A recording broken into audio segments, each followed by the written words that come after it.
ಪಕ್ಷದ ಪ್ರಚಾರ ಸಭೆಯಲ್ಲಿ ಪ್ರಿಯಾಂಕಾ ಗಾಂಧಿ ಅಬ್ಬರ ಭಾಷಣ. ಹೌದು ವೀಕ್ಷಕರೇ, ಖಾನಾಪುರ ಪಟ್ಟಣದಲ್ಲಿ ಕಾಂಗ್ರೆಸ್ ಪಕ್ಷದ ಪ್ರಚಾರ ಸಭೆಗೆ ಎಐಸಿಸಿ ಪ್ರಧಾನ ಕಾರ್ಯದರ್ಶಿಯಾದ ಶ್ರೀಮತಿ ಪ್ರಿಯಾಂಕಾ ಗಾಂಧಿ ಅವರು ಖಾನಾಪುರ ಪಟ್ಟಣದಲ್ಲಿ ಆಗಮಿಸಿದ್ದರು. ಈ ಸಭೆಯಲ್ಲಿ ಮಾತನಾಡಿದ ಅವರು, ಬಿಜೆಪಿ ಪಕ್ಷವು ಕಳೆದ 10 ವರ್ಷದ ಅವಧಿಯಲ್ಲಿ ಕಾಂಗ್ರೆಸ್ ಕಟ್ಟಿದ ಅಭಿವೃದ್ಧಿ ಪರ ದೇಶವನ್ನು ಹಾಳು ಮಾಡಿದೆ. ಜಿಎಸ್ಟಿ ಹೆಸರಿನಲ್ಲಿ ಲೂಟಿ ಮಾಡಿದೆ. ಪ್ರತಿಯೊಂದು ವಸ್ತುವಿನ ಬೆಲೆ ಏರಿಸಿ ಜನರ ಬದುಕನ್ನ ನರಕ ಮಾಡಿದೆ. ಅಷ್ಟೇ ಅಲ್ಲದೆ ಕರ್ನಾಟಕದಲ್ಲಿ 40% ಕಮಿಷನ್ ಸರ್ಕಾರವೆಂದು ಬಿರುದು ಪಡೆದಿದೆ. ಇಷ್ಟೆಲ್ಲ ಮಾಡಿ ಜನರೆದುರು ಯಾವ ಮುಖ ಹೊತ್ತು ಮತ ಕೇಳುತ್ತಾರೆ? ನಾಚಿಕೆಯಾಗಬೇಕು ಎಂದು ಬಿಜೆಪಿ ವಿರುದ್ಧ ವಾಗ್ದಾಳಿ ಮಾಡಿದರು. ಹೀಗಾಗಿ ಈ ಬಾರಿ ಜನರ ಕಷ್ಟಗಳಿಗೆ ಸ್ಪಂದಿಸುವ ಹಾಗೂ ನಮ್ಮ ಸರ್ಕಾರದ ಗ್ಯಾರಂಟಿ ಭರವಸೆಗಳಾದ ಕುಟುಂಬದ ಒಬ್ಬ ಮಹಿಳೆಗೆ ಪ್ರತಿತಿಗಳು 2,000, ಎಲ್ಲ ಮನೆಗೆ ಪ್ರತಿತಿಗಳು 200 ಯೂನಿಟ್ ವಿದ್ಯುತ್ ಉಚಿತ, ಅನ್ನಭಾಗ್ಯ ಯೋಜನೆಯಿಂದ ಪ್ರತಿ ವ್ಯಕ್ತಿಗೆ 10 ಕೆಜಿ ಅಕ್ಕಿ ಉಚಿತ, ಪದವೀಧರರಿಗೆ 3,000, ಡಿಪ್ಲೊಮಾದವರಿಗೆ 15,000, ಮಾನಸಿಕ ಭತ್ಯೆ, ಕರ್ನಾಟಕದಾದ್ಯಂತ ಎಲ್ಲಿ ಪ್ರಯಾಣ ಮಾಡಿದರೂ ಉಚಿತ ಬಸ್ ಪಾಸ್. ಇದೆಲ್ಲರ ಜೊತೆಗೆ ಅಂಗನವಾಡಿ ಕಾರ್ಯಕರ್ತರಿಗೆ ಕನಿಷ್ಠ 15,000 ಸಂಬಳ, ಆಶಾ ಕಾರ್ಯಕರ್ತರಿಗೆ ಕನಿಷ್ಠ 8,000 ಸಂಬಳ, ಬಿಸಿ ಊಟದ ಕಾರ್ಯಕರ್ತರಿಗೆ ಕನಿಷ್ಠ 5,000 ಸಂಬಳ, ಕಾರ್ಯಕರ್ತರು ಸಾವಿಗೀಡಾದ 3 ಲಕ್ಷ ಪರಿಹಾರ ಕೊಡುವುದಾಗಿ ಘೋಷಿಸಿದರು. ಆದ ಕಾರಣ ಈ ಬಾರಿ ಕಾಂಗ್ರೆಸ್ ಅನ್ನ ಬೆಂಬಲಿಸಿ ಪ್ರಚಂಡ ಬಹುಮತದಿಂದ ಆರಿಸಿ ತರಬೇಕೆಂದು ಕೇಳಿಕೊಂಡರು. ಈ ಸಭೆಯಲ್ಲಿ ಅಭ್ಯರ್ಥಿಯಾದ ಡಾಕ್ಟರ್ ಅಂಜಲಿ ತಾಯಿ ನಿಂಬಾಳ್ಕರ್, ಸತೀಶ್ ಜಾರಕಿಹೊಳಿ, ಕರ್ನಾಟಕ ಎಐಸಿಸಿ ಉಸ್ತುವಾರಿ ಶ್ರೀ ಉರ್ಜೇವಾಲಾ ಇನ್ನಿತರ ಕಾರ್ಯಕರ್ತರು ಹಾಗೂ ಸಾವಿರಾರು ಅಭಿಮಾನಿಗಳು ಉಪಸ್ಥಿತರಿದ್ದರು. ವರದಿ ಟಿ. ಶ್ರೀಕಾಂತ್, ಖಾನಾಪುರ. ಎಲ್ಲರಿಗೂ ನಮಸ್ಕಾರ.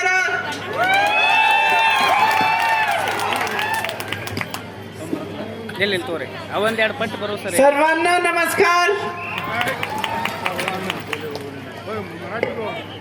श्रीमती अंजलि निंबालकर, श्री रणदीप सुरजेवाला जी, श्री सतीश जारकिहोली जी, श्री नीरज डांगी जी, श्री पीसी विश्वनाथ जी, काजी जी, कांग्रेस के सभी पदाधिकारी, सभी नेतागण जो मंच पर उपस्थित हैं, सभी कार्यकर्ता, आप सबका यहाँ पे बहुत बहुत स्वागत.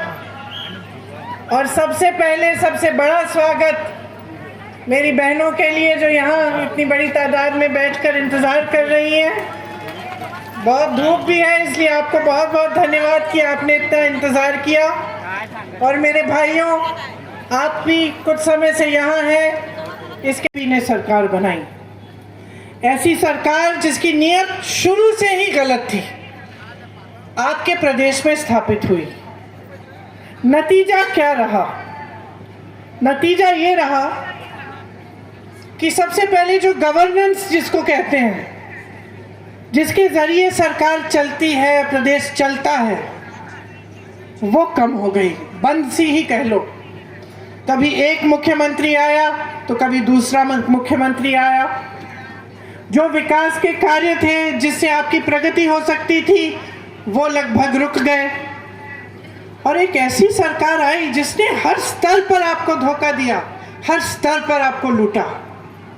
आप सोच सकते हैं कि आज अगर पूरे प्रदेश में सरकार जानी जाती है कि ये 40% सरकारा है, तो इसका क्या मतलब है? आप जानती हैं बहनें, कितनी महंगाई हो गई है. आप जानती हैं कि आज आपके गैस का सिलेंडर 1100 रुपये में आपको मिल रहा है. आप जानती हैं कि जब आप मार्केट जाती हैं कुछ खरीदने के लिए, तो जो पहले कम का मिलता था, आज दाम उसका बढ़ गया है. कभी कभी दिल करता होगा कुछ खरीदने का, लेकिन आप रुक जाती हैं, अपना हाथ रोक लेती है कि नहीं, आज नहीं, क्योंकि नहीं है मेरे पास इतना पैसा. क्योंकि महंगाई से जो जीएसटी आई, जो इनके प्रशासन और शासन ने किया, इतनी महंगाई कर दी आपके लिए कि आप परेशान हैं और त्रस्त हैं. और गृहस्थ जीवन में मैं जानती हूँ कि महिलाओं पर कितना बोझ होता है. सबसे ज़्यादा आप सहती हैं, महंगाई का बोझ भी सबसे ज़्यादा आप सहती हैं. उसी महंगाई ने जिसने आपके घर में मुश्किलें पैदा की, उसी महंगाई ने अलग अलग नेता आते हैं, भाषण देते हैं, अपनी अपनी सुना के जाते हैं. और ये अच्छी बात है कि आप सबकी सभाओं में आए और ध्यान से सबकी बातें सुने,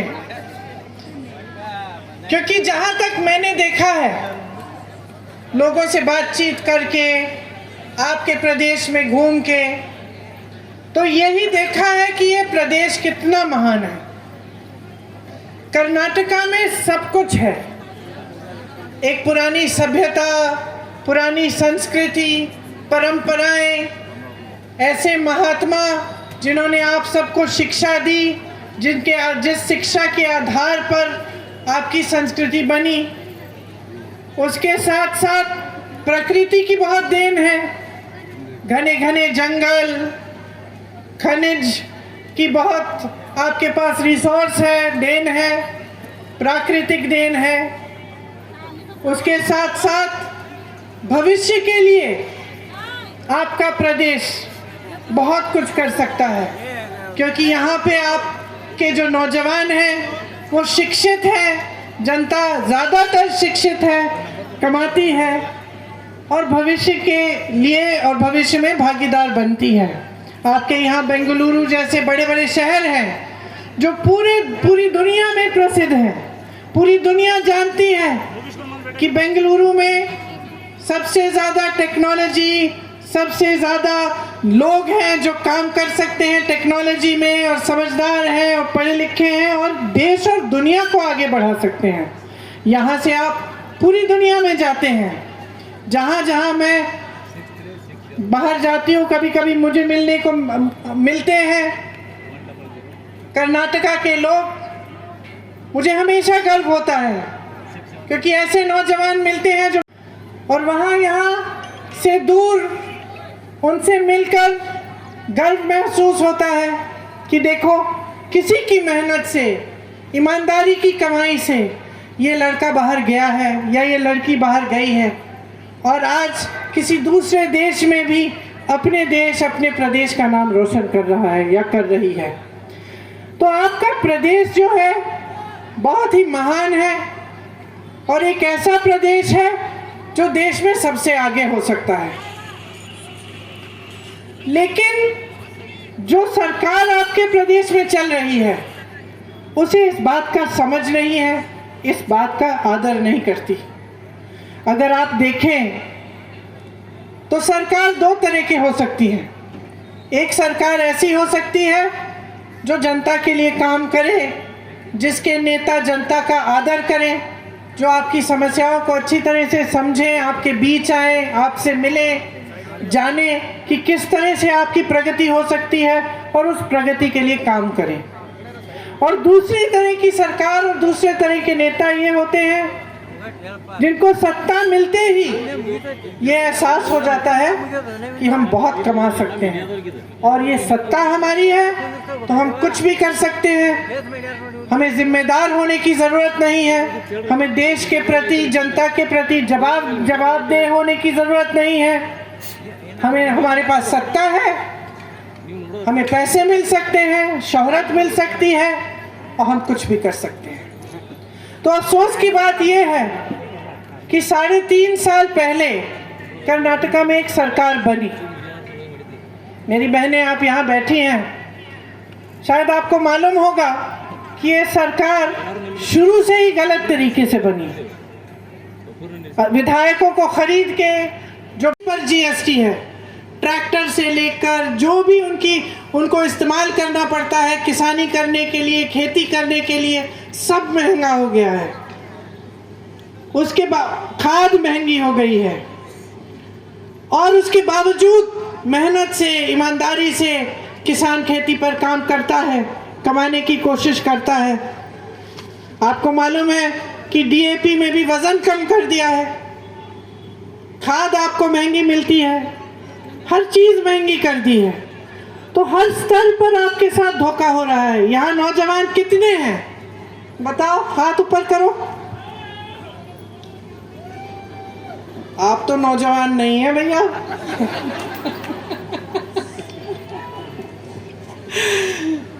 जितने भी नौजवान यहाँ हैं, मैं आपसे पूछना चाहती हूँ, आपको क्या रोजगार मिला है? सरकार ने दिया है? नहीं दिया? आपको मालूम है कि 2.5 लाख रोजगार, 2.5 लाख जॉब्स खाली पड़े हुए हैं सरकार में, लेकिन उन्होंने 3.5 सालों में आपको एक भी नहीं दिया। नौजवान यहाँ के शिक्षित हैं, दुख होता है देख के। कल मेरा हेलीकॉप्टर कहीं एक खेती के पास उतरा, कुछ लड़के खड़े थे, मैं गई, मैंने पूछा कि पढ़े लिखे हो? बीटेक की है, बीएससी की है, रोजगार नहीं है। बेचारे खेती में खड़े हैं, कह रहे हैं हमें जॉब नहीं है। तो ये स्थिति है आज आपकी कि हर स्तर पे लूटा गया है, हर स्तर पे धोखा दिया गया है, नौजवानों के पास रोजगार नहीं है, छोटे दुकानदारों को मदद करने के लिए कुछ नहीं है। पहले नोटबंदी दी आपको, फिर जीएसटी दी। जो अपना छोटा बिजनेस, छोटा व्यापार करता है, कैसे आगे बढ़ाएगा? और जब नौजवान भर्ती के लिए इम्तिहान देने जाता है, पता चलता है विधायक के बेटे के पास 8 करोड़ रुपए मिलते हैं कैश में, उस पर कोई कार्रवाई नहीं करता। उसके बजाय उसके पिताजी एक परेड निकालते हैं, उसके पिताजी एक परेड निकालते हैं कि देखो मैं कौन हूं, तुम मुझे छू नहीं सकते। ये स्थिति है आज कर्नाटका की। स्कूल के बच्चों के अंडे तक नहीं छोड़े, उसमें भी स्कैम किया, उससे भी चोरी की, कोविड के मरीजों को नहीं छोड़ा, कॉन्ट्रैक्टर्स आत्महत्या कर रहे हैं। स्कूल के मैनेजमेंट के एसोसिएशन और कॉन्ट्रैक्टर्स एसोसिएशन प्रधानमंत्री को चिट्ठी भेज दें कि कुछ करिए, यहाँ लूट हो रहा है, हमारे साथी आत्महत्या कर रहे हैं। प्रधानमंत्री से जवाब ही नहीं आता। आज यही है आपकी परिस्थितियां। तो अगर इस परिस्थिति में आप 5 साल और रह जाएं तो आपके भविष्य का क्या होगा?